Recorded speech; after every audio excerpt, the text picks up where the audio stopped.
ఉమ్మడి కర్నూలు జిల్లాలో ఉన్న టాప్ 14 రిచెస్ట్ కాన్స్టిట్యుయెన్సీస్ ఇవే. 14th ప్లేస్లో ఉంది మంత్రాలయం, 2,395 కోట్లు.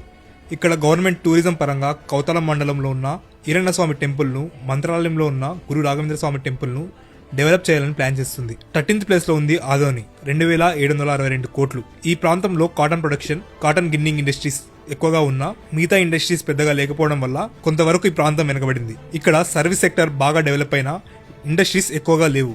12th ప్లేస్లో ఉంది కోడుమూర్, 2,841 కోట్లు. ఇక్కడ వ్యవసాయం, కన్స్ట్రక్షన్ కొంతవరకు డెవలప్ అయినా ఇండస్ట్రియల్ డెవలప్మెంట్లో ఈ కాన్స్టిట్యుయెన్సీ జిల్లాలోనే చివరి స్థానంలో ఉంది. సర్వీస్ సెక్టార్లో చివరి నుంచి 2వ స్థానంలో ఉండటం వల్ల ఈ ప్రాంతం ఎక్కువగా డెవలప్ అవ్వలేదు. 11th ప్లేస్లో ఉన్నది ఎమ్గనూర్, 3,076 కోట్లు. ఇక్కడ transport sector, real estate, construction develop అయినా ఇండస్ట్రీస్ లేకపోవడం వల్ల ఇంకా డెవలప్ అవుతుంది. 10th ప్లేస్లో ఉంది శ్రీశైలం, 3,114 కోట్లు. టెంపుల్ టూరిజం ఇంకా ఫారెస్ట్ ప్రొడ్యూస్ ఎక్కువగా ఉండటం వల్ల ఈ ప్రాంతం కొంతవరకు అభివృద్ధి చెందింది. 9th ప్లేస్లో ఉంది ఆలూర్, 3,163 కోట్లు. ఈ కాన్స్టిట్యుయెన్సీ వ్యవసాయంలో జిల్లాలోనే మొదటి స్థానంలో ఉంది.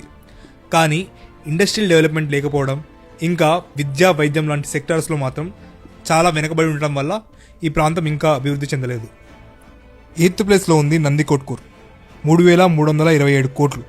ఈ కాన్స్టిట్యుయెన్సీ ఫిషింగ్ సెక్టార్లో జిల్లాలోనే ఫస్ట్ పొజిషన్లో ఉంది. మిగతా సెక్టార్స్లో మాత్రం ఇంకా ఎక్కువగా అభివృద్ధి చెందలేదు. 7th ప్లేస్లో ఉంది నంద్యాల్, 3,445 కోట్లు. వ్యాపారం, రియల్ ఎస్టేట్, ట్రాన్స్పోర్ట్ లాంటి సెక్టార్స్లో జిల్లాలోనే 2వ స్థానంలో ఉన్న మిగతా సెక్టార్స్లో ఇంకా డెవలప్ అవుతుంది.